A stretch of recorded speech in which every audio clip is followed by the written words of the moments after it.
पुरुषोत्तमं च परमं धामाक्षरं ज्ञानदम् वन्दे प्रागजिभक्तमेव मनगम् ब्रह्मस्वरूपं मुदा वन्दे यज्ञपुरुषदासचरणम् श्रीयोगिराजं तथा वन्दे श्रीप्रमुखं महन्तगुणिनम् मोक्षाय भक्त्या सदा।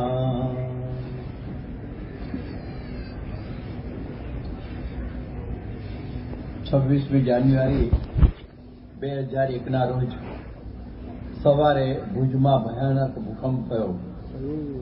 હવે આ કુદરતી આપત્તિની વિનાશકતા હતી. સને 2004માં ડિસેમ્બરની 26મીએ પૂર્વ એશિયાની અંદર જે સમુદ્રની અંદર થયેલા દરિયાઈ ભૂકંપ, જેને સુનામી કહે છે, એના મોજા ઉદભવ્યા. એને લઈને એની તારાજીથી આખી દુનિયા ખળભળી ઉઠી.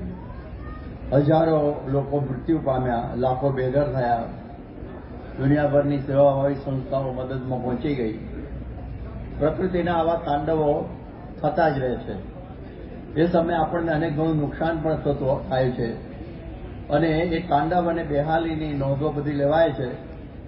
એમાં સામયિકોમાં અને ટીવીમાં એનો બધો ખૂબ અહેવાલ આવે છે અને એ સમયે બધા સેવાનો ધોધ વહેરાવી પરિસ્થિતિને થાળે પાડવા માટે ખૂબ મથે છે.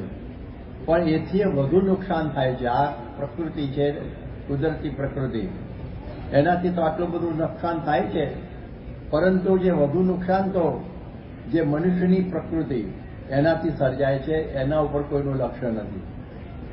હવે આ જે પ્રકૃતિનું જે તાંડવ, આપણા મનુષ્યમાં રહેલી જે પ્રકૃતિ, જેને સ્વભાવ કહીએ છીએ, એનું જે તાંડવ છે ને, એનું એપી સેન્ટર દેહભાવ છે.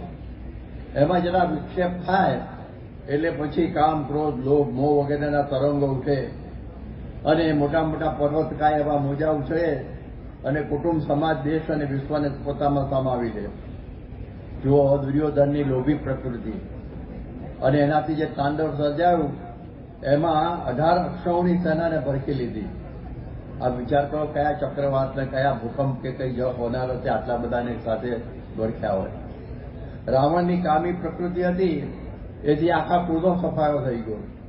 હિટલરની અહંકારી પ્રકૃતિથી 5 કરોડથી વધુ લોકો હોમાયા.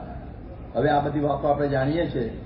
આમ કુદરતી પ્રકૃતિના વિનાશક બન્યા તો કરતા પણ મનુષ્યની ભીતરમાં રહેલી પ્રકૃતિ એ બહુ ખતરનાક છે.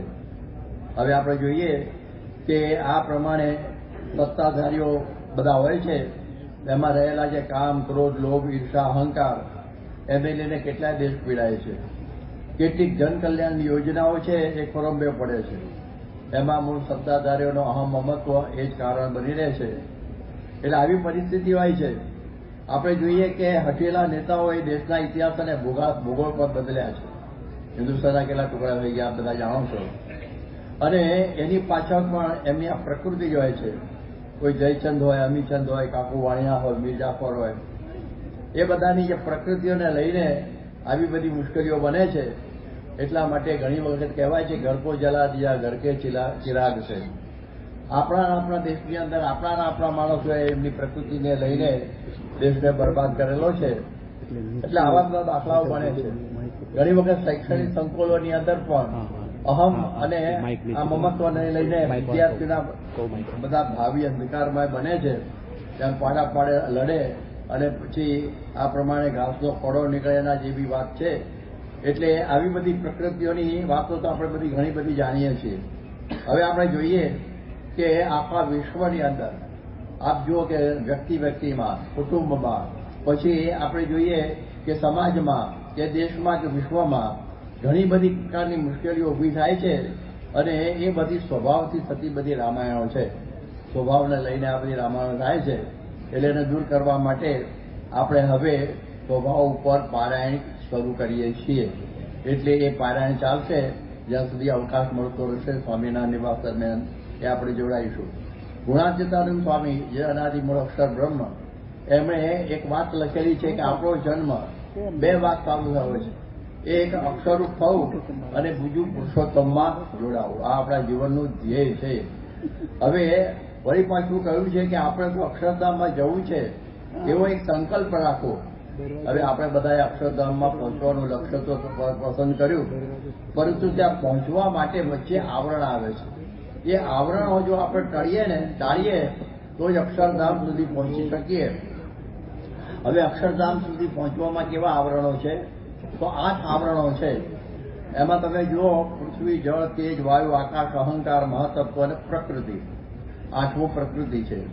હવે એક છે ને બળિયા જામ તો આપણે જે કહે છે ને પૃથ્વી તત્વ, એટલે ગંધને જો જીતી જઈએ, સારી અથવા નરતી બે પ્રકારની હોય, તો આપણે પૃથ્વી તત્વથી પર થઈ જઈએ. એની ઉપરથી કાંકી પારાયણ થાય એવું છે, પણ આપણે ખાલી અત્યારે એને સ્પર્શ કરીને આગળ જતા રહીશું. એટલે આપણે ગંધને જીતીએ તો પૃથ્વી તત્વ આખું જીતાઈ જાય. આપણે જયારે જળને જીતીએ, એટલે સ્વાદને જીતીએ તો જળ તત્વ જીતાઈ જાય. કારણ કે બહુ અઘરું છે ગંધ કરતા. સર્વેન્દ્રિયાણી જ્યાની રસનાતુ વિશેષતઃ, રસના ઇન્દ્રિયને જીતવી અતિ કઠણમાં કઠણ છે. એટલે એ જીતીએ તો આ થાય. પછી જે તેજ તત્વ છે, એને આપણે આવરણ તોડવું હોય તો પછી રૂપને જીતી લેવું. મહારાજે કહ્યું છે મધ્યના ત્રીસા વચનામાં કે ગમે તેવો ધીરજવાન હોય પણ કોઈ રૂપાળી સ્ત્રી સભામાં આવે તો એની વૃત્તિ પણ એમાં તણાવ વગર રહે નહીં. અને ભલે એમાં ગયા છે પરાશર, ચવન વગેરે, એ બહુ મુશ્કેલ પડેલું છે. એ આપણે જોઈએ છીએ કે એ વાત છે. પછી કે વાયુ તત્વને જીતવું હોય તો સ્પર્શ, એટલે સારા ગુંડા સ્પર્શ છે, એમાંથી પણ આવું બધું થાય છે. આપણે જોયું છે કે એક આપણા જે ભરતજી એ મૃગલાની અંદર આ બંધાઈ ગયા, તો એક મૃગ કે વાસ્તે ભરત કા ઘર્યા તીન દેહ, તુલસી ઉનકી કાગતી જાતો ઘટઘટ મેં હેને. એટલે એ તત્વ પણ બહુ અઘરું છે. કદાચ એ જીતીને આગળ ગયા. આકાશ, શબ્દ જીતવો બહુ અઘરો. શબ્દે માર્યા મરી ગયા અને શબ્દે સર્યા કાજ, જેણે શબ્દ વિચાર્યા તેના સર્યા કાજ. એક શબ્દથી રામાયણ થયું, એક શબ્દથી મહાભારત થયું. આ બધા જાણો છો, નામ નથી દેતો.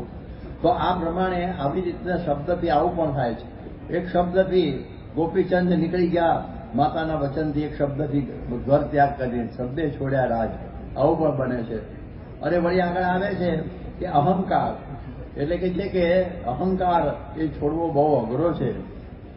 કહે છે ને, કનક તજો કામિની તજો તજો ધાતુ કો સંગ, તુલસી લઘુ ભોજન કરે ઓર જીવ માન કે રંગ. અહંકાર એ અંતરતલની અંદર પડેલી ભયંકર આ બધી ભાવના છે. એનાથી પાર થવું એ બહુ અતિ કઠણમાં કઠણ છે. એ બધા ત્યાં જતા અહંકાર બધાને રોકે છે. એ કહે છે ને કે આ પ્રમાણે આ આડો પડ્યો છે અહંકાર. પ્રભુજી નથી વેગળા, અનંત યુગ વિદ્યા પંથે હાલતા, તો એ અંતર રહ્યું લગા. નરસિંહ મહેતા કહે છે અનંત યુગ વિદ્યા પંથે હાલતા, તો એ અંતર રહ્યું લગા. પ્રભુજી નથી વેગળા, આડો પડ્યો છે અહંકાર. આવો આ પારદર્શક માયા જીતવું બહુ અઘરી છે. મહત્તત્વ એટલે ચિત્તને જો જીતી લઈએ તો મહાતત્વને જીતાય. ચિત્ત જીતવું એટલે ચિત્તવૃત્તિ નિરોધ યોગ. એના માટે અષ્ટાંગ યોગ એ બહુ દુર્લભ છે. કે યમ નિયમ આસન નિયમ આસન પ્રાણાયામ ધારણા ધ્યાન સમાધિ, એ 8મા તત્વો ત્યાં પહોંચવું એ બહુ કઠણ છે. કદાચ એ જીત્યું આપણે મહત્તત્વને, પરંતુ એનાથી પછી 8મું આવરણ છે ને ભયંકરમાં ભયંકર, જેની આપણે કથા આદરી છે, એ છે પ્રકૃતિ. એ પ્રકૃતિને જો જીતી ગયા તો સીધો પગ આપણો અક્ષરધામમાં પડી જાય, પહોંચી જ જઈએ. એટલે એ પ્રકૃતિ છે બહુ ભયંકર છે. સદૃશમ ચેષ્ટતે સ્વસ્યા પ્રકૃતે જ્ઞાનવાન અપી પ્રકૃતિમ યાન્તિ ભૂતાની નિગ્રહ કિમ કરીશતી. મોટા મોટા જ્ઞાનીઓ છે એ પણ પ્રકૃતિના અંધકારની અંદર એ બધા લેવાઈ જાય છે. એટલા માટે એ પ્રકૃતિનું આવરણ બહુ ભયંકર છે.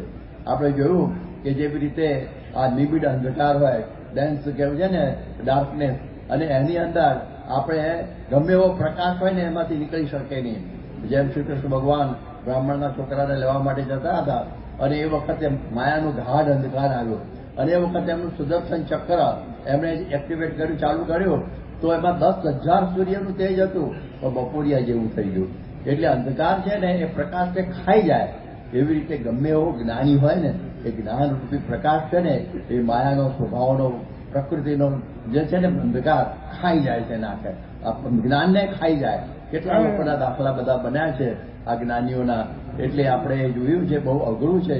તો હવે આપણે આ દુર્ભેદ્ય પ્રકૃતિ જેને આપણે સ્વભાવ કહીએ, વાસના કહીએ, ટેવ કહીએ, વટ કહીએ, વળ કહીએ, લખણ કહીએ, આદત, હેવા, આટી માયા, ગમે એટલા નામ લઈએ એ બધા આ એના નામ છે.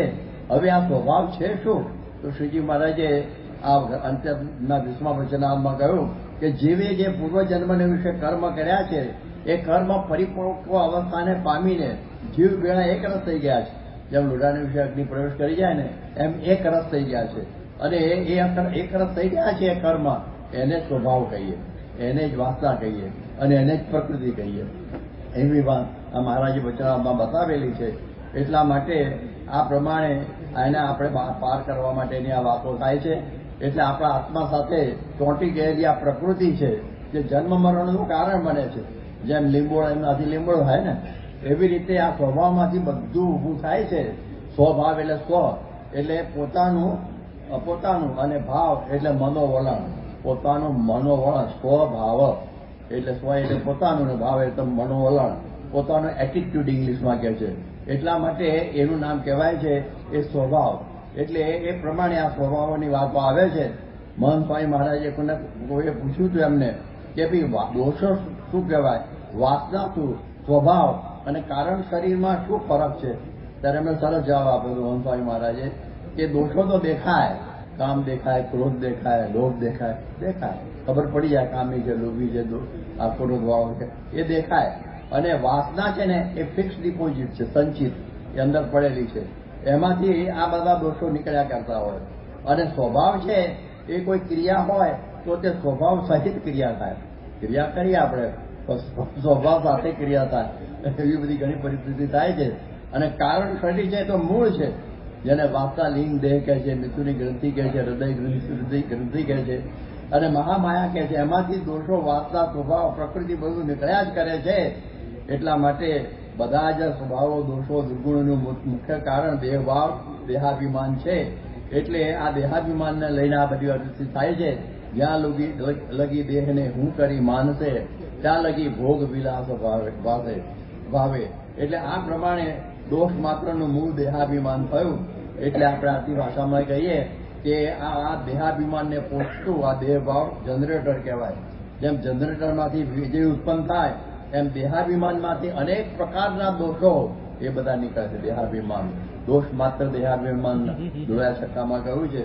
અને બીજું જે કારણ છે સ્વભાવની ઉત્પત્તિનું કારણ એ કુસંગ છે. સ્વામિનારાયણ ભગવાને સારંગપુરના 15મા ને સારંગપુર 18ના સંદર્ભના આધારે કહીએ કે વિષય સુખનો અંકુર પણ ઉઠે એમ ન હોય, પણ કુસંગના યોગે કરીને કામ, ક્રોધ, લોભ, મોહ, મદ, મત્સર આદિ મોટા વૃક્ષ એમાંથી થઈ જાય છે એ કુસંગ.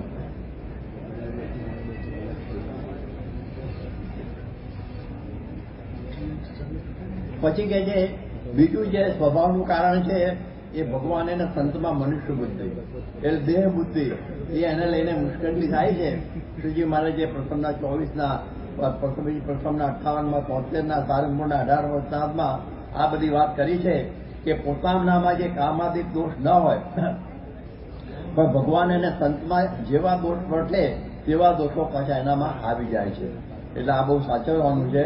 એટલે આપણે જોઈએ ને કે ભગવાન અને સંતને જો કામી અને ક્રોધી અને એવું લોભીને ઈર્ષાવાન સમજે ભગવાન અને સંતને તો આ બધા દોષો એની અંદર આવી જાય છે. તો આ પણ એક સ્વભાવ આપણા બને છે એનું કારણ આ પણ છે.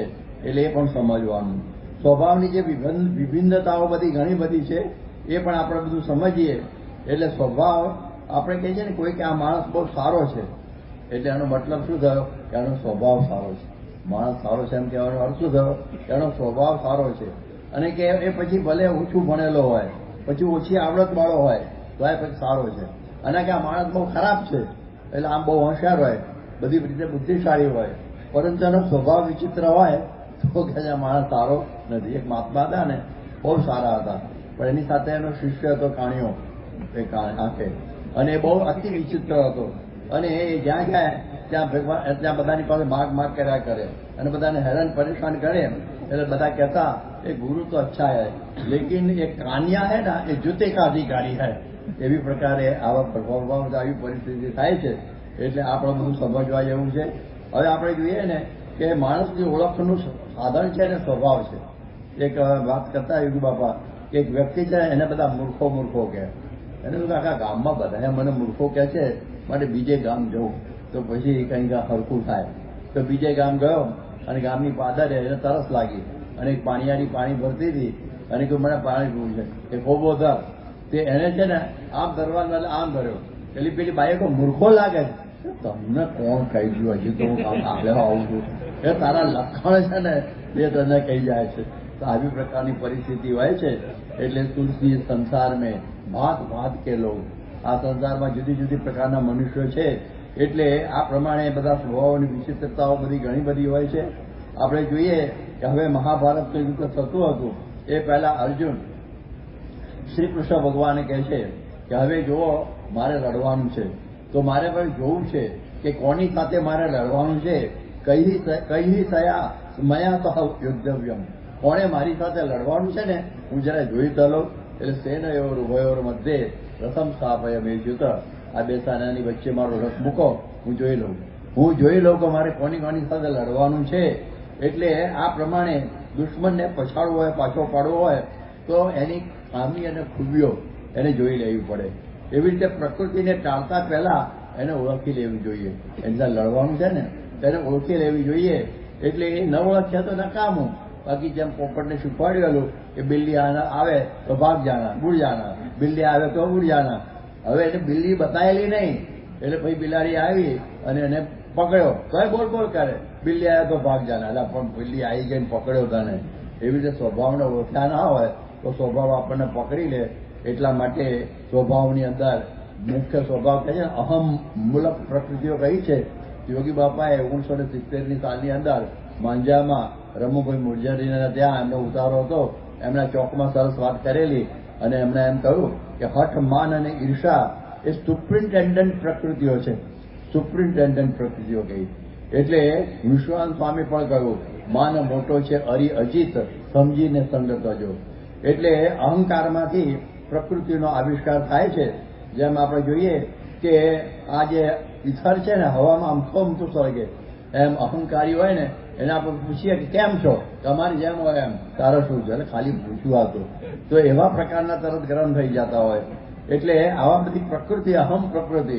એક દરબાર ટ્રેનમાં બેસવા માટે પ્લેટફોર્મ પર ગયા, ટ્રેન ચાલુ થઈ ગઈ, કોઈ દોડો ટ્રેન જતી રહેશે. ત્યારે એમણે કહ્યું કે ટ્રેન ભલે જતી રહે પણ ચાલ નહીં બદલાય. બોલો કે અમારી પછી વેલ્યુ શું દોડીએ તો અમે. તો આવી પ્રકારની પરિસ્થિતિ થઈ જાય છે. એટલે આપણે જોઈએ ને અહંકારમાંથી કેવું બને. ગોપીચંદ અને ભ્રતુહરિની વાત અતિ જાણીતી છે કે બંને રાજાઓ હતા અને બંને રાજ્ય છોડેલા, આપણે એકબીજાને મળેલા ને એ ઓળખતા નહોતા. અને ગામમાં એ ગયા પહેલા ગોપીચંદ અને એક ઓટલો જોયો એટલે એમને કહ્યું કે એની પર એક ફીંટી હતી એટલે એના મને કંઈ આગળ આપણે આપણું પોટલું મૂકી અને ભિક્ષા માગીને વિશ્રામ કરીશું. અને પહેલો ભરતુવરી આવ્યા, ઓટલો ખાલી હતો, ઈંટી ઉપર એની પેલા જોડી ખબર ના રહી, એમણે ઓટલામાં પોતાનું પોટલું મૂક્યું અને પછી એ પણ ભિક્ષા માગીને આવ્યા અને બે ભેગા થયા. અરે ખાઓ જલા તુમારા, मेरी जगह है, પેલા કે मैंने ऊपर रखा है, मैंने नीचे रखा है. બોલાબોલી થઈ, મારામારીની તૈયારી થતી હતી. હજુ ગામ ભેગું થયું કે આપણા મત આવી થઈ જાય, બધા કૂતરા 2000 બેસી ગયા આગળ આવીને જોવા શું થાય છે. અને પછી તો મારામારી તૈયારી હતી ત્યારે ડોશીમાં બોલ્યા કે ધન્ય છે ભરતુવરીને બધાને છે ગોપીચંદને કે અમે રાજ્ય છોડ્યા ને તમે કોકડી ખીલી અને કોકના ઓટલા માટે આટલું મંડ્યા છો. બે સમજી ગયા. પણ આ પ્રકારે અહમ ભાવના લઈને આવી પરિસ્થિતિ થઈ જાય એટલે મુશ્કેલીનો પાર ના રહે.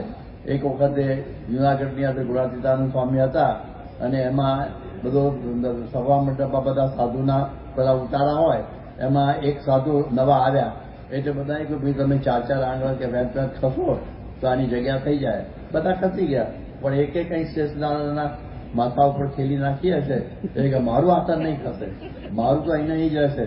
પછી તો ફરાને ખસેડવો પડ્યો અને એટલે ખોટું લાગ્યું. તે જૂનાગઢથી ગઢડા જતો રહ્યો.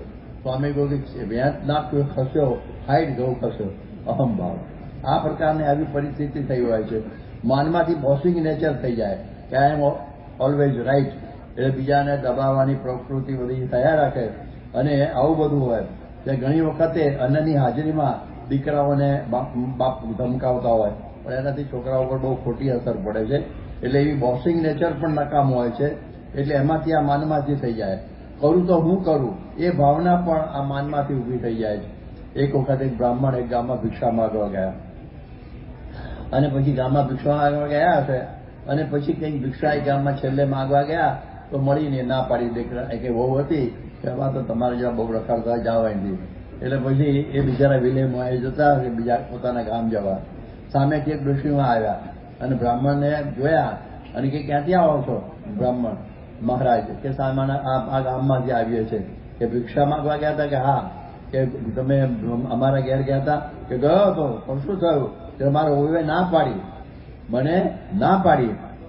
અરે એવું તો હોય, ચાલો ચાલો મારી સાથે. એટલે એનું પોટલું ઉપાડી લીધું બિચારાએ, અને પછી એક ગૌ સુધી પહોંચેલો, પાછા આવ્યો અને પછી ભેગનો બોલાયો, આવો બાર વહુ. કે શું છે? કે ત્યાં બ્રાહ્મણ ના પાડી. કે હા, હજી તું તો હમણાંની આવેલી છે, ઘર પર અધિકાર તો હજી મારો છું, જીવતી છું, ના પાડું તો હું પાડું, તું શાની ના પાડે? જાઓ મહારાજ, નથી આપવાની દીકરા. મારું પહેલાથી ત્યાંથી કહી દો ધક્કો ખવડાયો ઉપડાયું. આ પ્રકારનું આ ભાવના લોકોમાં હોય છે. એટલે આવી પરિસ્થિતિની અંદર બદલાય જાય. એટલે વૃદ્ધાવસ્થાની અંદર વાળ ખરી જાય પણ વળ ખરતા નથી, આનું નામ કહેવાય. એટલે સત્સંગ કરાવું તો હું કરાવું, બીજા શું કામ કરાવે? આવી પણ પ્રકૃતિ બધી થાય છે. આવા ઘણા બધા વિચિત્ર માણસો યુગમાના સમયમાં આપણે એમના જોડમાં આવેલા. એક નિર્મળદાસ ને ત્રિકમદાસ, એ પણ ભયંકર બે હતા. અને એક ગામમાંથી બીજે ગામ જવાનું હતું, એટલે યોગીજી મહારાજને હરિભક્તો કોઈને ગાડું આપીએ. હવે કાંઈ નજીક જ છે, હવે હું ગાડાની જરૂર છે, હાલ્યા જઈશું. પેલા બે બરોબર ચટી ગઈ કે પેલો સામેથી ગાડું આપવામાં આવે છે ને યોગી મહારાજ ના પાડે છે. જમ્યા પછી તો તરત કે હા સાંજે જવાનું છે, હાલા અત્યારે ને અત્યારે હાલા. અને પછી દોડાયા યોગીમાં, પેલા દોડા આગળ યોગીમાને જોડ માટે દોડવું પડે. તે ઠેક 4-5 કિલોમીટર સુધી દોડાયા. આવા પણ પ્રકૃતિવાળા ભટકાતા હોય છે. એટલે આવી પ્રકારની પરિસ્થિતિ હોય છે બધી. એટલે આપણે આ બધું સમજવા જોયું. હવે ઘણી વખતે આમાં જોઈએ કે આવી પ્રકારે ઘણી વખતે આ પ્રકૃતિમાંથી કેવું બને કે વરતાલના મહંત તરીકે શ્રીજી મહારાજે અક્ષરાનંદ સ્વામીને નિયુક્ત કર્યા. એમાં પરમ ચૈત્યાનંદ સ્વામીને ખોટું લાગ્યું. ખોટું એટલું જ લાગેલું કે પરમ ચૈત્યાનંદ સ્વામી એટલે અક્ષરાનંદ સ્વામી સર્વથા યોગ્ય હતા, એમાં કોઈ વાંધો નહોતો, એમને કંઈ વાંધો નહોતો. પણ વાંધો એટલો કે હમકો પૂછા તક નહીં. એટલે મને પૂછ્યું તો જોઈતું હતું ને કે તમને પૂછ્યા વગર નિર્ણય લેવાયો. નિર્ણય તો સારો જ હતો, પણ પૂછ્યા વગર પોતાનું માન ગવાયું એવું લાગ્યું. હમકો પૂછા તક નહીં. આવી પરિસ્થિતિ આ બધી થઈ જાય છે. એટલા માટે આવું બને. સ્વામીની સાથે અમે પધરામીમાં જતા પ્રમુખ સ્વામી સાથે, તો પછી ઘણી વખત એકના એક ઘર અમે 25 વખત ગયા હોઈએ. ઘણા ગામો ઘણી વખત 10, 15, 20 વખત ગયા હોય. આ જે આપણે કહે છે ને સીકે પીઠાવાલાનું જે ભીમપોર ડુંબર એમાં અમે 26 વખત ગયા છીએ. હવે ઘણી વખતે ઘણા ઘણી જગ્યાએ ગયા હોઈએ. અને જો એક વખત કંઈક વિપરીત પરિસ્થિતિ આવી હોય અને એના ઘેર જવાનું રહી ગયું હોય તો એને ખોટું લાગી જાય. એટલે 25 વખત તો તારા ઘેર આવ્યા છે, હવે એક વખત કંઈ ના આવ્યા તો એમાં રીસાઈ જવાની કેવી બધી વાત કહેવાય. પણ આવા પ્રકારના દાખલાઓ આ પ્રમાણે બનતા હોય છે. એટલે આવા બધી ઘણી પ્રકારની પ્રકૃતિઓ આપણને લઈ જતી હોય, હેરાન પરેશાન કરતી હોય છે. આપણે જોઈએ ને કે ઘણી અહમમૂલક પ્રકૃતિઓ છે ને એ બહુ વિચિત્ર હોય છે. હવે એક વખતે એક કાગડો હતો ને, એ પૂરી લઈ અને ઝાડ ઉપર ચડી ગયો. સવારે નીચે શિયાળ આવ્યું, એને થયું કે કાગડા પાસેથી પૂરી તો પડાવી છે, પણ કેવી રીતે પડાવી? કાગડો પણ હોશિયારમાં પંખી કહેવાય, પણ શિયાળ તો એના કરતા હોશિયાર. એટલે એને ત્યાં કહ્યું કે કાકડાભાઈ, અત્યાર સુધી મેં ઘણાના બધા સંગીત સાંભળ્યા, ઘણા બધાના ભીલસર જોશી કે પછી આપણે કહેવાય ને ઘણા બધાના સાંભળ્યા, સાયકલના બહુ સાંભળ્યા, પણ તમારા જેવું કોઈ ગાનાર હજી સુધી મને મળ્યું નથી. શું તમારો અવાજ છે? એટલે પેલો ફૂલોથી કાગડો ફૂલાયો કે અત્યાર સુધીના જમાનામાં મારા વખાણ કરનાર એક જ આ નીકળ્યું. એટલે એને કહ્યું કે તમે કંઈ અત્યારે સવારનો ટાઈમ છે, એ કંઈક ભૈરવ રાગ કેવું કંઈ છે ને એની કંઈ આલાપ બરોબર કરો ને. એ આ કરો, તે આલાપ કરે મોડું તો ખુલી જાય ને. આ કર્યું પૂરી એટલી પડી ગઈ, શિયાળ લઈને ચાલતી પકડી કે બરાબર તમે સંભળાવે રાખો, હું જઉં છું. તો આવા બધા ખોઈ નાખતા હોય છે પરિસ્થિતિ, એટલે આવું બધું થાય. કોઈ વખતે કામ હોય ને કે તમારા વગર કોઈ કરી શકે એમ નથી, તો પેલો ખેંચાયા રાખે. અમારી ગામની અંદર, નામ તો નથી રહેતો, પણ એ ગામની અંદર એક હરિભક્ત હતા, એમને રસોઈ આપી હતી, મંદિર હતું આપણું, અને એમાં એક જો ગામ એક છે ને એક નડે એવો હતો, એ કોઈ રીતે કોઈને કોઈ પણ આયોજનમાં દફો નખાયા વગર રહે જ નહીં. એટલે એમને કહ્યું શું કરવું, તો આપણે ધર્મના ઈશ્વરભાઈ હતા, એમણે જઈને વાત કરી, અને પેલા ભાઈને જરૂર કે ભાઈ મારી રસોઈ છે અને મારાથી કંઈ ખાઈ શકે એવું પૈસા હું ખર્ચું, પણ બધી વ્યવસ્થા બધું મારાથી થાય નહીં, અને મને લાગે છે કે આખા ગામની અંદર તમારા જો કોઈ આગાની વ્યવસ્થા કરી શકે એવું છે, કેમ તમે હવે મારી પર મૂકી દો, ચિંતા ના કરો, આખો દિવસ ઉઠાયા કરો, અને સરસ મજાનો સમારંભ થઈ ગયો. ને તે જ નડનારો હતો. એટલે આવી રીતે પણ લોકોને આ રીતે કરાય છે. પ્રમુખ સ્વામી મહારાજે આ પ્રમાણે ગોંડલમાં એક વાત કરેલી કે સંતનું બધું બરાબર હોય, પણ આપણા સ્વભાવ પ્રમાણે ન હોય તો આપણને એ ગમતું નથી ગમતું. એટલે આવી પરિસ્થિતિ થાય છે. એટલે આ રીતે આવા બધા દાખલાઓ, આ બધી સ્વભાવની અંદર અહમમૂલક પ્રકૃતિ બહુ ગજબ કામ કરે છે. હવે ઘણા બધા હોદ્દાની ઈચ્છા રાખતા હોય કે મારે કંઈક સેવા તો કરવી છે મંદિરમાં, પણ મને કંઈક પોસ્ટ આપો, એટલે કંઈક નિરીક્ષક હોય, કોઈ પછી સંયોજક હોય, પછી કોઈ પ્રમાણે કોઠારી ભંડારી પૂજારી, કોઈ ટ્રસ્ટી, જુદી જુદી પ્રકારની બધી પોસ્ટો છે. એ કે તમે આપો તો પછી મારાથી સેવા થાય. એટલે હોદ્દાની વગર સેવા કરી શકે જ નહીં. અને એક ગણિત સમજી રાખવાનું છે, જે પછી અપેક્ષા રાખતા હોય ને હોદ્દાની, તો સમજવું કે હોદ્દાન લાયક નથી. આ સીધું સમજવાનું. અપેક્ષા હોય કે મને આ રીતનું મને કર, તો સમજવું કે લાયકાત એની છે જ નહીં.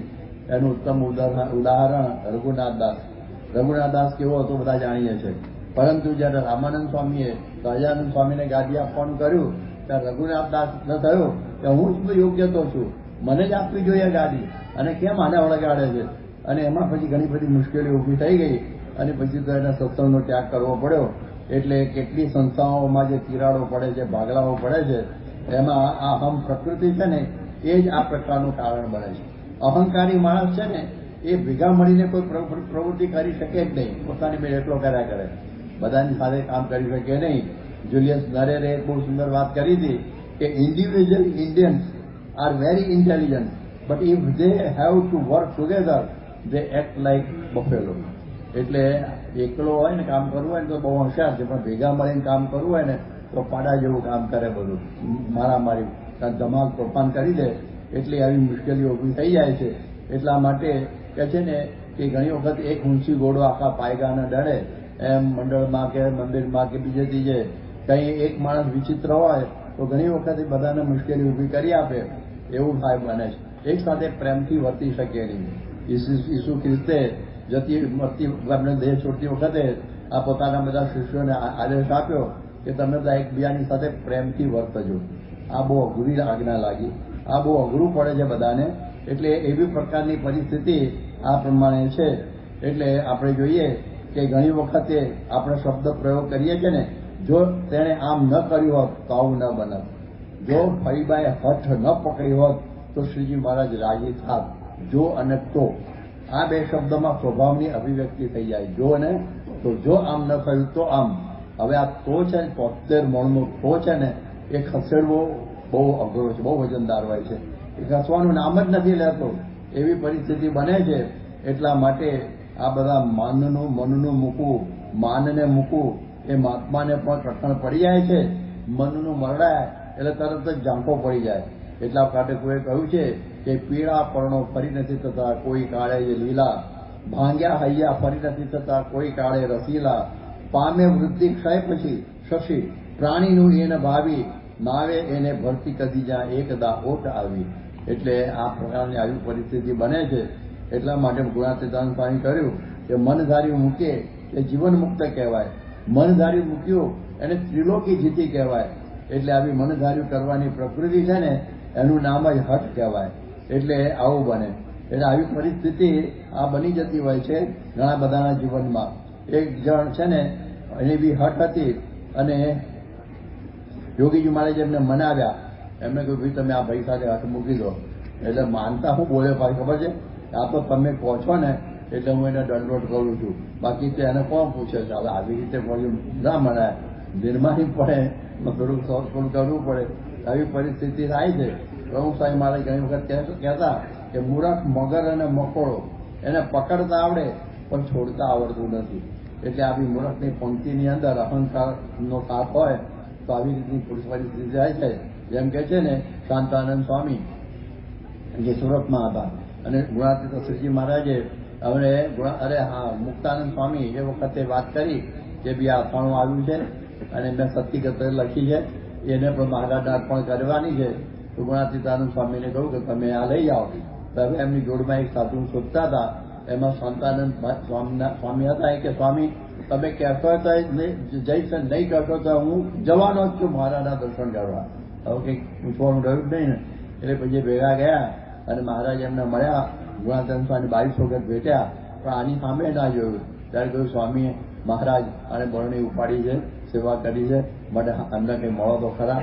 કે તમને 22 વખત મળતા કઠણ ન પડ્યું પણ આને એક વખત મળતા મને કઠણ પડે છે. તો આ પ્રકૃતિને લઈને આવી પરિસ્થિતિ થાય છે. હવે એક વખતે એવું બન્યું કે મહારાજ છે ને ત્યાં ગઢડામાં હતા અને ગઢડાનું મંદિર સચવું હતું. પૈસાની તાણ તો ગઢડામાં છેલ્લે બહુ રહેતી હંમેશા.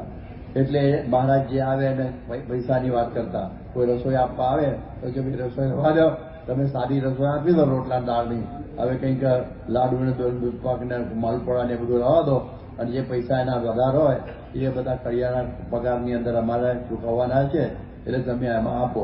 તો એક સંઘ આવ્યો અને શ્રીજી મહારાજે કહ્યું કે અમારે હાલ કડિયાના પગાર ચૂકવવા અને પૈસાની જરૂર છે, માટે આ તમારી રકમ અમે વાપરીએ. એમાં તમારે રસોઈ આવી ગઈ આખી. એવી રીતે વાત કરી, બધા રાજી થયા.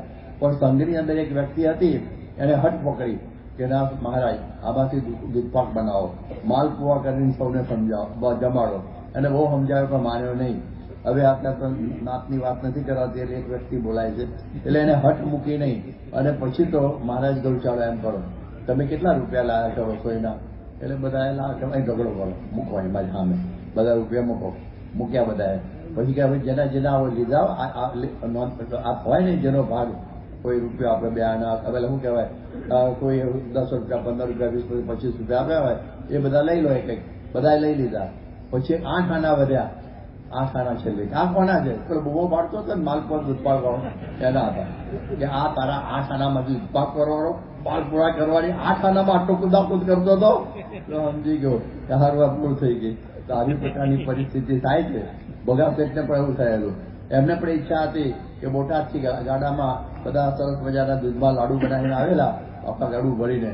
અને એમની ઈચ્છા હતી કે મારા લાડુનું બધું જમાડું અને બીજી બધી રસોઈ પણ કે મેં બનાવજો.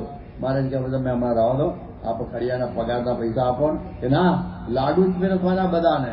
અને પછી તો મહારાજ કે ખૂટશે કે ના ખૂટે, બહુ લાવ્યો છું. અને પછી તો મહારાજ જે પીરસવા માંડ્યા ઉપરથી દેવતાઓ કંઈ લઈ લેતા હશે અને બૂમ પડી ખૂટ્યું. અને પછી તો શીરો શેકવો પડ્યો. મારે કોઈ જો ભગાશે આવું થયું. એ તો કે મારે તમારે ફૂટાડવું હતું એટલે ખૂટ્યું, બાકી ખૂટે એવું નહોતું. મેં પડ્યા પણ સંગડી ઊંચી રાખી. એટલે આવી પરિસ્થિતિ બની જાય છે. એટલા માટે આ મન ધારી મૂકવું મોટાની પાસજી, એના થઈ રહેવું એના દાસાનો દાસજી. આ મોટી ભક્તિ છે. જે પણ વિશ્વાસ સ્વામી કહ્યું કે સખી મેલી દે મનના મરોડ ને એવો આમળો રે કરે કેને જો કાજ, મેલી દે મનના મરોડ ને. મનનો મરોડ છે ને એ બહુ અઘરો છે. યોગી બાપા વાત કરતા, એક વખત વંટોળી આવે પવનને પૂછ્યું કે પવન કેવો હોય? પવને કહ્યું તું આંટી મૂકી દે તો તું જ પવન છે ભાઈ. એવી રીતે આંટી મૂકવાની. એટલે આંટી હઠ જાય તો વ્યક્તિ સારો જ છે. એટલે આંટી હઠ જાણે એટલે સમયની અંદર ઘણી વખત આપણે જગ્યાઓ ઓછી હોય એટલે ભાઈ કંઈક ભાઈ તમારી રૂમમાં બીજા 2 જણને જરા સમાવેશ કરો, બને જ નહીં. એટલે આ તારું ઘર ક્યાં છે? તો મંદિરની રૂમ છે અને 1 દિવસ રહેવાનું છે, પણ એ પકડ આવી જાય. એટલે એવી પરિસ્થિતિ બધી આ બધું બનતી હોય છે. ઘણી વખત એ બધા આવતા હોય વીઆઈપી મુમુક્ષુઓ. હવે મુમુક્ષોની સામે વીઆઈપી શબ્દ તો કંઈ મુકાય જ નહીં. મુમુક્ષુ એટલે જેમ તેમ જેવું તેવું જ્યારે ત્યારે ચલાવી લે એનું નામ મુમુક્ષુ કહેવાય. પણ ઘણા વીઆઈપી મુમુક્ષો આવે કે ભાઈ અમે મંદિરમાં આવીએ છીએ, એસી વાળી રૂમ આપજો, પછી આ પ્રમાણે વીઆઈપીનો પાસ આપજો, સ્વામીને મળવાનો જમવા માટે પણ સ્પેશિયલ વ્યવસ્થા અમારી કરજો. આવી પ્રકારની બધી અપેક્ષાઓ સાથે આ બધા મુમુક્ષુ આવતા હોય એને અમે નામ પાડ્યું વીઆઈપી મુમુક્ષુ. ખરી રીતે મુમુક્ષુ તો વીઆઈપી હોય જ નહીં, પણ આ વીઆઈપી મુમુક્ષુ હોય. તો શાસ્ત્રી મહારાજ જયારે એ ત્યાં રહેતા હતા, ત્યાં શું કહેવાય ગુજરાતમાં પહેલા હતા, ત્યારે એ વખતે એક સોચિત્રાથી ગરીબ વખત આવે એટલે સ્વામીને ઉભા રહેવું પડ્યો કે એને ખોટું ના લાગી જાય, એને સાચા આગળ બેહાડવાનો, સારી રીતે જમાડવાનો, ઉતારો સારો આપવાનો, પછી પાન બીડા આપવાના, અને જાય ને પછી હાશ પાર પડ્યું. તો પછી એવા મુક્ષોનો કોઈ અર્થ નથી રહેતો.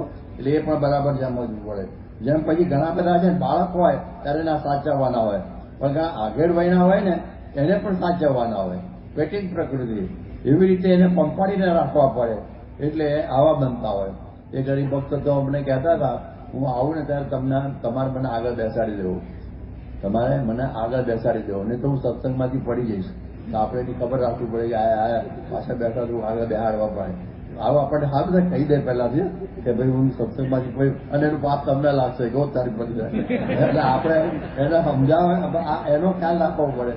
એટલે જેમ પશુ પંખીમાં પણ પેટી પ્રકૃતિ હોય છે ને, એવી રીતે ઘણી વખતે આવા બધા લોકોના પણ બધી વેટિંગ પ્રકૃતિ હોય કે સ્વામી મારા માથા ઉપર હાથ મૂકે, મારી સામે પ્રેમથી હશે, મારી સામે જુએ અને મારી વાત સાંભળે. એવી બધાને પણ સ્વામી કે બરોબર છે, પ્રકૃતિ છે તો આપણે રાજી કરી લેવા, પણ કરી લે છે રાજી. કેટલાક ભિખારીઓ છે ને 10 રૂપિયાની ઓછી નોટ છે ને ભીખીમાં લેતા જ નથી હોતા, કે અમે ઓર્ડિનરી ભિખારી નથી, 10 રૂપિયાની 5 રૂપિયા ફેંકી દે. તો આ પ્રકારે બધા હોય છે. કહેવાય છે બિગડતા નો ચોઈસ, જે હોય લઈ લેવાનું હોય. હું એક ભિખારી હતો ને કે સટાણીએ કઢી પીરસી આપી, પીરસી કે આપી કે બાદ જરા ગરમ એટલે આપીએ છીએ, ગરમ નિકાલ કરે છે. તો આવા પણ બધા આવા હોય છે. એટલે જેમ રાજા જોગ્યા હતા, સાધુ થઈ ગયા મહારાજ, અને એ વખતે હવે જમવા માટે હવે એમને શિષ્ય આપેલો, એટલે પથ્થર હોય શિષ્ય બધું સાચવે અને ધરી દે. એમના જમવા વખતે તુમડું બરોબર ગોઠવી દે, પથ્થર ગોઠવી દે. એક વખત કે શિષ્યમાં ઉપવાસ હતો તો આવ્યો નતો રસોડામાં, આમણે ઉપવાસ ખેંચી લીધો. તો મારે જાતે પછી પથ્થર મૂકવાનું, ધોવાનું, પછી લોકો કોઈ સ્વામી કેમ આમ, સ્વામી આમ કેમ આમ, એ કેવું વસ્તુ લાગે, એને ઉપવાસ ખેંચી નાખ્યો. આટલી હદ સુધી બધા હોય છે. જેમ મહારાજા વખત શ્રીગ્રામમાં બેસવાની અમુક સદગુરુઓને બધી ગોઠવણી હતી, અને એક વખત શ્રીગ્રામ ઓછો હતો અને ગાડું આવેલું, એટલે કોકે કહ્યું કે સદગુરુ તમે બેસી જાઓ, બહુ લાંબુ અંતર છે. ના પગ છૂટા થાય. એના પછી હું બેસી જાઉં ગાડામાં તો શ્રીગ્રામનો હક જતો રહે, એટલે એમ કઈ બધો ખેંચાયો બિચારો. એટલે આવી પરિસ્થિતિ આવી બધી હોય છે. એટલે આવા બધા પ્રશ્ન બને. એક વખત દુકાળ બહુ પડેલો, એટલે એ વખતે જીવા ખાચર બધાને અનાજ આપતા હતા. જાર હતી એમનો ફોટો, હજી પણ આપણે એ ફોટો દેખાય છે. આપણે બધો જીવા ખાચરનો દરબાર આપણી સંસ્થા હસ્તગત કર્યો છે. તો તમે જોશો તો તેમાં વચ્ચે બહુ મોટો કોઠો છે જુવારનો. એટલે એમ જ ભરે બધા આપે, અને પછી તો બધા ખૂબ જ માંગવાવાળા આવે અને ખલાસ થઈ ગયું. અને પછી તો થયું કે હવે શું કરવું, તો હું જીવો કુળનો દીવો મારા ત્યાં આવેલો અભ્યાગત એ પાછો જાય તેમાં મારી બદનામી કહેવાય હતો.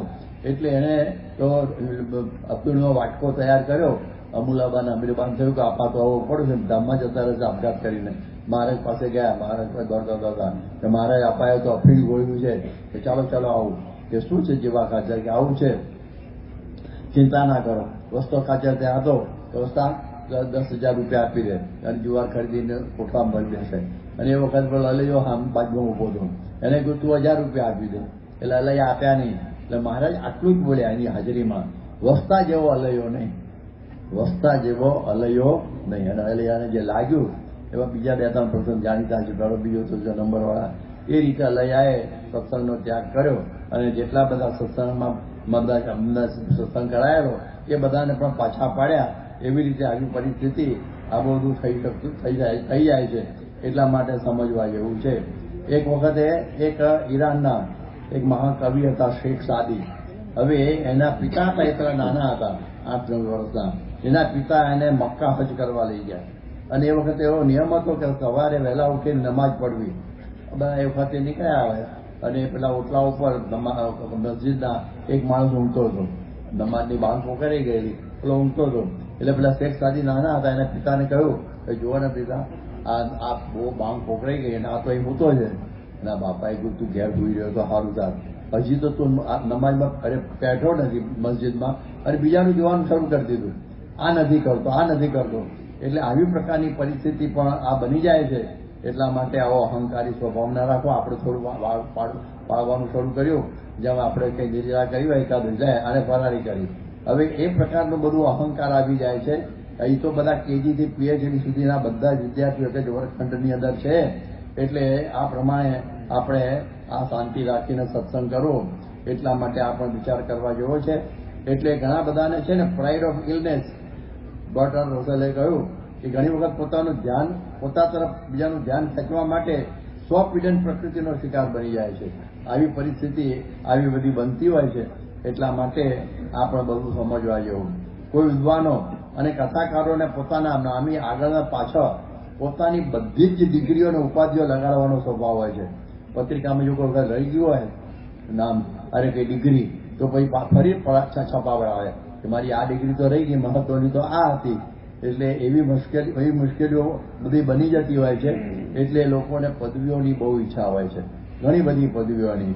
પ્રમુખ સ્વામી મહારાજ માટે તમને બધાને ખબર હશે કે પ્રમુખ સ્વામી મહારાજના સમયમાં એમને 2-3 વખતે, એક દિલ્હીમાં, એક આબુમાં, બધાએ કહ્યું હતું કે આપણે સ્વામીને આપણે નોબેલ પ્રાઇઝની બધું પ્રવૃત્તિ આપણે અપાવી. ત્યારે સ્વામી કે હું નોબેલ પ્રાઇઝ, મને 2 નોબેલ મળી ગયા છે, શાસ્ત્રી માને એવું મહારાજ, હવે મારે બીજા કોઈ જરૂર છે નહીં. તો જો જેને સમજણ આવી ગઈ છે એનો આપણને કોઈ દિવસ વાંધો આવતો નથી, તો એને કોઈ પડેલી જ નથી. એક વખતે આપ તમને બધાએ બહુ વાત સાંભળી હશે, અજયભાઈ ઉમટ, જે દિવ્ય ભાસ્કરના એક વખતના તંત્રી હતા. હવે એ વખતે એને એવું એક ઊભું કરેલું કે શ્રેષ્ઠ ગુજરાતી કોણ, અને બધા નામ બધા બહુ મૂકેલા બહારના બધા આપણા મોટા મોટા માણસોના, સંતોના નામો પણ હતા, અને એમાં પ્રમુખ સ્વામીનું નામ પણ અંદર હતું. અને બધા નામ અત્યારે કોઈના બોલતો નથી, કારણ કે બધું આપણે બોલવામાં મજા નહીં, પણ બહુ મોટા મોટી વ્યક્તિઓ થઈ ગયેલી અને અત્યારે છે એવી બધી બધાના નામ હતા. હવે એમાં એ વખતે ઉપડ્યું, અડધો કલાકમાં તો પ્રમુખ સ્વામીના નામમાં 40,000 આવી ગયું, અને બીજાના તો 15, 17, 18 જેટલું ચાલતું હતું. અને પછી પ્રમુખ સ્વામી મહારાજ 2013ની સાલની વાત છે, અને એ વખત સ્વામી લંડનમાં હતા. અને સ્વામીને ખબર પડી આગળ, એટલે સ્વામીએ બ્રહ્મવિહારી સ્વામી કંઈ કહ્યું છે કે આવી રીતનું ચાલે છે, સ્વામી કે બંધ કરાવી દો. આપણે બધા જ શ્રેષ્ઠ જ છે અને કોઈ જરૂર નહીં. ત્યારે અજયભાઈ કહ્યું સ્વામી આ તો ચાલુ થઈ ગયું છે, તમે સૌથી આગળ છો અને તમે જ આગળ રહેવાના છો. સ્વામી કે મારે રહેવું નથી, અને ગમે તેમ કરીને મારું બંધ કરાવો, કાં તો આખી આ પેલી બંધ કરાવી દો અને મારું નામ કરાવી નાખો. એ કરાય રહ્યા. આ જુઓ, બીજાને તો એમ થાય કે આપણો વટ પડી જાય, અને આ તો સ્વામી મળતું હોય તો પણ એની ના પાડવી એ બહુ અઘરું છે. તો આ સ્વામીનો આપણને આમાંથી બધું ખ્યાલ આવે છે. એને આગળ આવવાની કોઈ પ્રવૃત્તિ પેલું જ નહીં. આપણે જોયું પ્રમુખ સ્વામી મારો શતાબ્દી મહોત્સવ થયો, એમાં ઘણા મહાનુભાવો આવેલા. મહંત સ્વામીના યોગમાં બધા આવતા હતા, અને મહંત સ્વામીના યોગમાં એક ભાઈએ તો વાત કરી કે હું બધી જગ્યાએ જોયું, બધી જગ્યાએ આટલો મોટો સમયો છે, અને એના આયોજક અને બધા પ્રેરણામૂર્તિ તો મહંત સ્વામી મહારાજ છે, એમનું નામ કોઈ જગ્યાએ નથી, એમનો ફોટો મોટો કોઈ જગ્યાએ નથી. આ કેવું કહેવાય? એને બહુ આશ્ચર્ય થઈ ગયેલું કે આવી તો વાત કંઈ પોતાને આગળ આવવાની કોઈ વૃત્તિ જ નહીં. એ આપણી પરંપરામાં પહેલાથી છે, શ્રીજી મહારાજના વખતથી જ આપણે જોઈએ છે કે આ પ્રમાણે જેના નિર્માની ભગવાન એના જનને જોઈએ કેમ માને. મહારાજ પણ આ લોજની અંદર લંગોટીઓ ધોતા કચરો હતા, તો ભગવાન આવી રીતે વર્તે તો પછી પાછળની પરંપરા તો બરાબર જોઈએ ને. તો જુઓ, કોઈ માનની વાત જ નહીં. ગુણાતીતાનંદ સ્વામી ચોથા સાધન ઉપર બેસતા, કારણ કે પહેલા મહારાજની બાજુમાં ગોપાળાનંદ સ્વામી, નિત્યાનંદ સ્વામી, શુકાનંદ સ્વામી, પછી ગુણાતીતાનંદ સ્વામીનો નંબર લાગતો. હવે આવી પ્રકારે એમને થાય કે હું અક્ષરબ્રહ્મ અને મને એ બેહાડું, એવો કોઈ વિચાર જ ના થાય. એવું ભગતજી મહારાજ તો અપમાનમાં જ જીવેલા ઠેઠ સુધી. કેટલું બધું અપમાન. આ શાસ્ત્રી મહારાજને પણ સોયા ભોંસકાર બધું થતું. યોગીજી મહારાજને તો કહેવાય ને કે એને કોઈ આગળ આવવાની વૃત્તિ જ નહીં. એમાં કંઈ શાસ્ત્રી મહારાજને અને પ્રમુખ સ્વામીનું નામ આગળ આવે એમાં હું બહુ રાજી, એવી બધી વાતો કરે. પ્રમુખ સ્વામી પણ એવા નિર્માની, એના પોતાની કોઈ ડિગ્રીની કોઈ પડેલી જ ના હોય. હવે જયારે વિદ્યાનગરમાં હતા ત્યારે CL પટેલ, જાગૃત વિદ્યા મંડળ, એમને થયું સ્વામી અમારે આ સરદાર પટેલ યુનિવર્સિટી તરફથી તમને ડોક્ટરેટની ડિગ્રી આપવી છે, PhD છે ડોક્ટરેટ.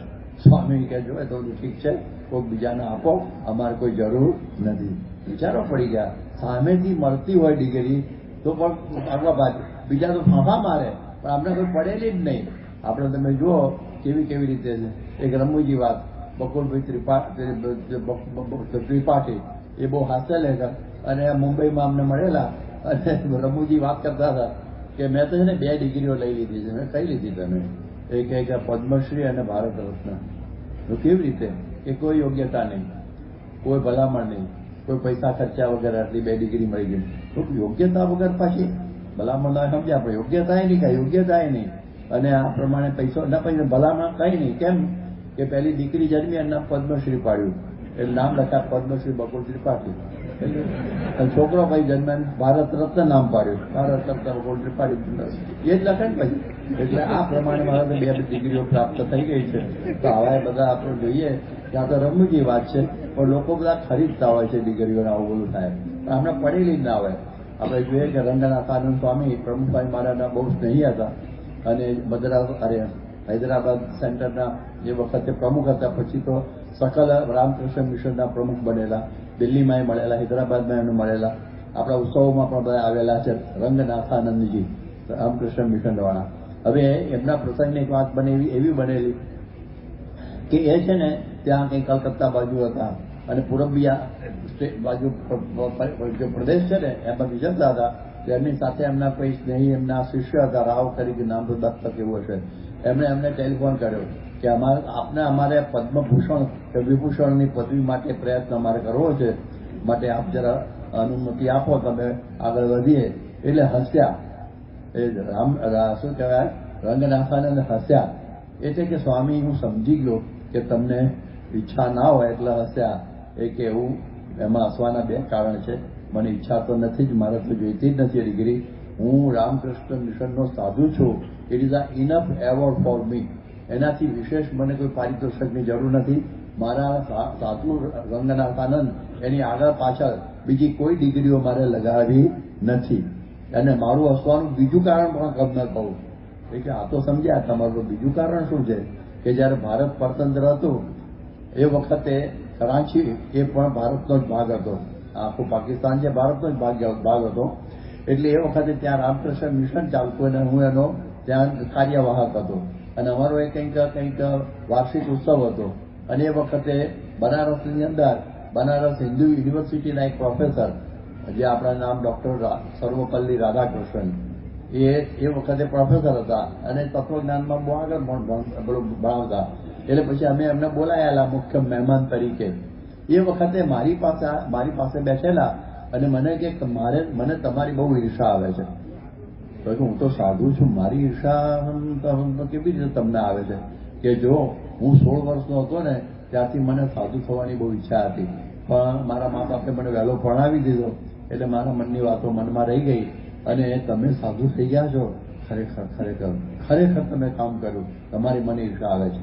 હવે તમે વિચાર કરો કે તમે મને પદ્મવિભૂષણ કે પદ્મભૂષણની ડિગ્રીની વાત કરો છો આ પદની. હવે 26મી જાન્યુઆરી આવે ત્યારે મારે દિલ્હીમાં એ લેવા માટે જવાનું. અને એ વખતે પાછા એ જ પ્રોફેસર ભારતના રાષ્ટ્રપતિ બનેલા ડોક્ટર સર્વપલ્લી રાધાકૃષ્ણન, એના હાથે મારે પછી ડિગ્રી લેવા જવાનું, કઈ પદ્મભૂષણની. તો છે મારા માટે ઈર્ષા કરતા કે તમારી સાધુની ડિગ્રીને મને બહુ ઈર્ષા આવે છે, એની પાસે મારા હાથ લંબાવીને આવી ઓર્ડિનરી ડિગ્રી લેવા જવાનું પદ્મભૂષણની. એટલા માટે હું હસ્યો તો. હસવાના આ 2 કારણ. તો આવા જે સમજણ આને આવી છે એના આમાં લેવાતા નથી. બાકી બીજા તો આવી જ પ્રકારની પ્રકૃતિ હોય છે. એટલે કંઈ ને કંઈ બીજી રીતે કંઈક આવા કંઈક કરતા હોય. એટલા માટે આ વાત સમજવી. ઘણી વખત સત્સંગમાં પણ એવું બને કે મારા ઉપર સ્વામી રાજી છે એવા બીજા કોઈ ઉપર નથી, એવું માન પણ છે ને આવી પ્રકૃતિમાંથી ઉપજે છે. ગુણાતીતાનંદ સ્વામી કહે છે પોતાની સમજણનો કેફ બીજા આગળ જણાવવો નહીં. મોટાએ દરેક પ્રકારે સુખ આપ્યું હોય એ જે તેને કહેતા ફરવું નહીં, અને 16 આને 1 આનો કહેવું. પણ ઘણાની એવી પ્રકૃતિ જ હોય કે બધા સ્વામીના જ મહિમાની વાતો કરે, સ્વામીના નિર્માનીપણાની વાત કરે, પણ પોતે માની હોય એ પછી કૂદી જાય. એટલે આવી પ્રકારની મુશ્કેલીઓ ઊભી થઈ જાય છે. ઘણી વખતે તો કહે છે ને અંતરમાં દરેકને એવી ભાવના હોય આ સ્વભાવ કે the deepest feeling of every human being is craving to be appreciated. કે કોઈ મને વખાણ કરે એવી ભાવનામાં બધા હંમેશા ફરતા હોય છે, તીવ્ર ઝંખના. આ જરાસંઘ છે ને એ આવી પ્રશંસા પ્રિય પ્રકૃતિનો ગુલામ હતો અને કેટલા બધા ભાટચારણો રાખીને બધા એના વખાણ કરાયા કરતો. ઘણાને દંફાત મારવાની પ્રકૃતિ હોય છે. કાયમ એ હું જ કઈ સર્વશ્રેષ્ઠ છું એવી પ્રકારની આવી વાત હોય. બધી પ્રવૃત્તિ ઉપર હું જ સર્વસ્વ, મારું જ વર્ચસ્વ રહે એવી પ્રકારની પ્રકૃતિ પણ હોય છે. એટલે આ બહુ અઘરું હોય છે. એટલે આપણે બધું સમજવા જેવું છે. એટલે બીજાની પ્રશંસા કરવીને સાંભળવી, જે શત્રુને પ્રેમ કરવા જેવું કથન છે. એટલે આ બધું અઘરું છે.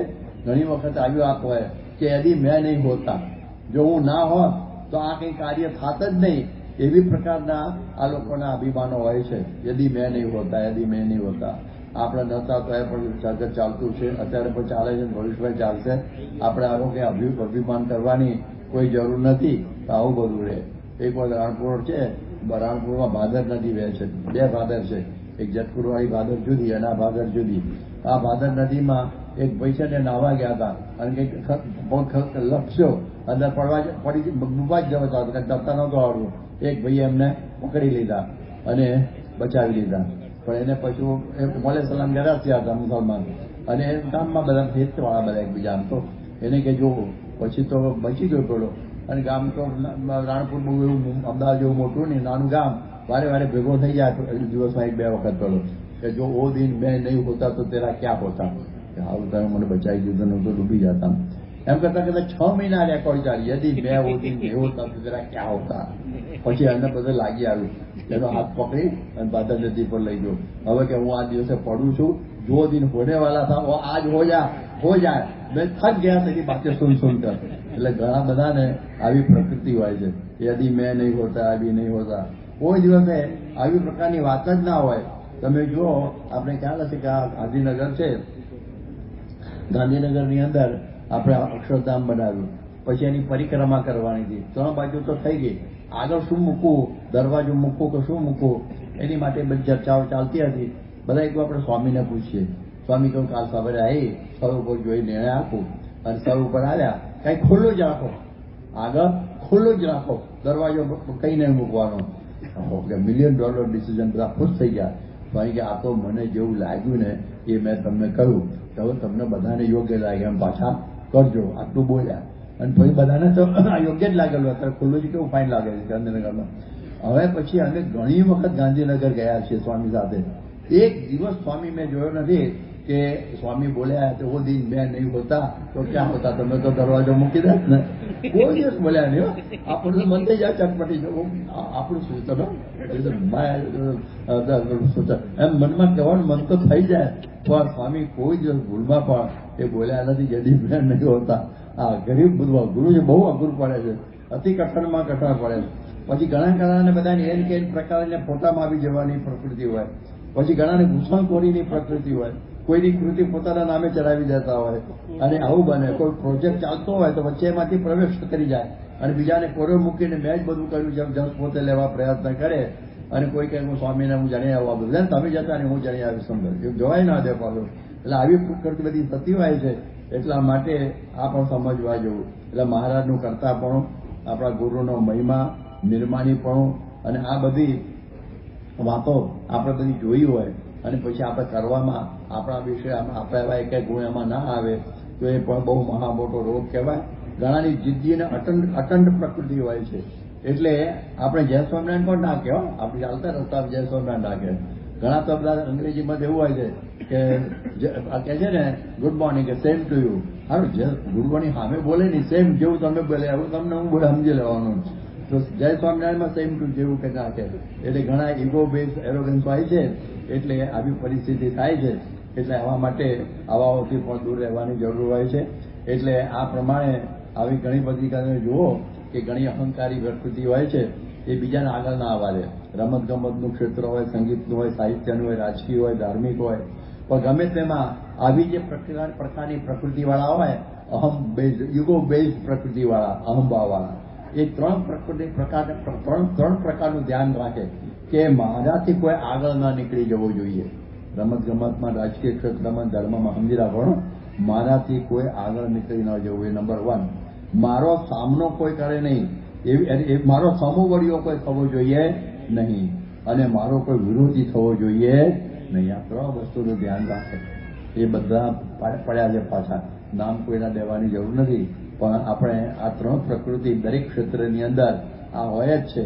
એટલે બધા યસમેન હોય એ બધાને ગમે, પણ જો સામો પડ્યો ત્યારે પછાડા વગર રહે નહીં. અને એની પ્રકૃતિ કે પોતાથી આગળ નીકળવા પ્રયત્ન કરતો હોય, પોતાનો સમોવયો થતો હોય અથવા પોતાનો વિરોધી હોય તો ગમે તેમ કરીને એને પાછો પાડવો. બધા ક્ષેત્રોની અંદર નામ કોઈને દેવા જેવા નથી, પણ આપણે કંઈ સમજી લેવાનું.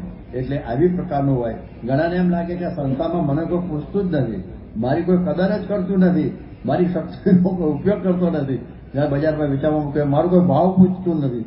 આવી પ્રકારની બધાને કદરની ભૂખડી બાર જેવા આ ઉદ્ગારની અંદર અહંકારનો ઓળખાવ સિવાય બીજું કંઈ દેખાતું નથી. એટલે આવી પ્રકારની પ્રકૃતિ હોય છે. પણ વ્યક્તિને પોતાની મર્યાદાનું ભાન હોવું જોઈએ કે ભાઈ મારી આટલી શક્તિ છે, એટલે એ રીતે જ મારી પ્રકારે મારી સાથે બધા મારું આવું વર્તન કરે તો મને એવી જવાબદારી સોંપે. પણ પોતાની મર્યાદા ના સમજે અને હું કંઈક છું જેને ગણ્યો પોતામાં ગુણ, જાણે હું પણ છું કંઈક કામનો રહે, ત્યારે કોને વજ્ર પૂર્ણ લેતા આસરો સુંદર શ્યામનો રહે. બીજા આપણો મહિમા સમજે ને એમાં બહુ વાંધો નથી, કારણ સંતોનો મહિમા તો હરિભક્તોને બહારના સમજતા હોય એમાં કઈ તકલીફ નથી.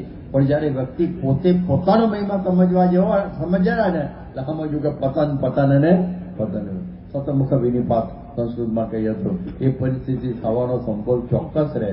એટલે આપણે પોતાનો મહિમા આપણે ન સમજવાનું. જેને ગણ્યો પોતામાં ગુણ ગીતામાં એના આત્મસંભાવિતા જનાહ કયા છે. આત્મસંભાવિતા જનાહ કે પોતે પોતાનો મહિમા સમજે. બોલો કે મારા જેવો કોઈ નહીં. એટલે એ પતન જ થઈ જાય ને.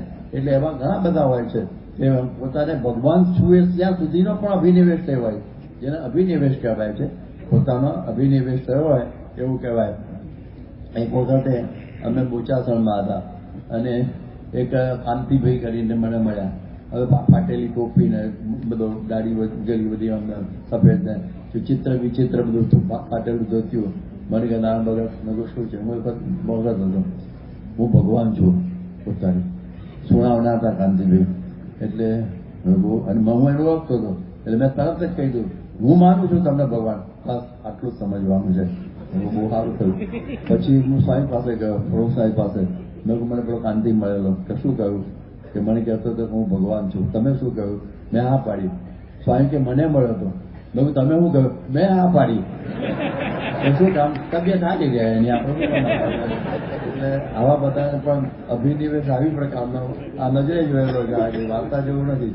તો આપણને આવી પ્રકારનું રહ્યા કરે. ઘણી વાર ઘણા લેખકોના મનમાં એમ થાય કે ભાઈ મારો લેખ કેમ છપાતો નથી, મારું પુસ્તક કેમ જલ્દી પ્રકાશિત થતું નથી.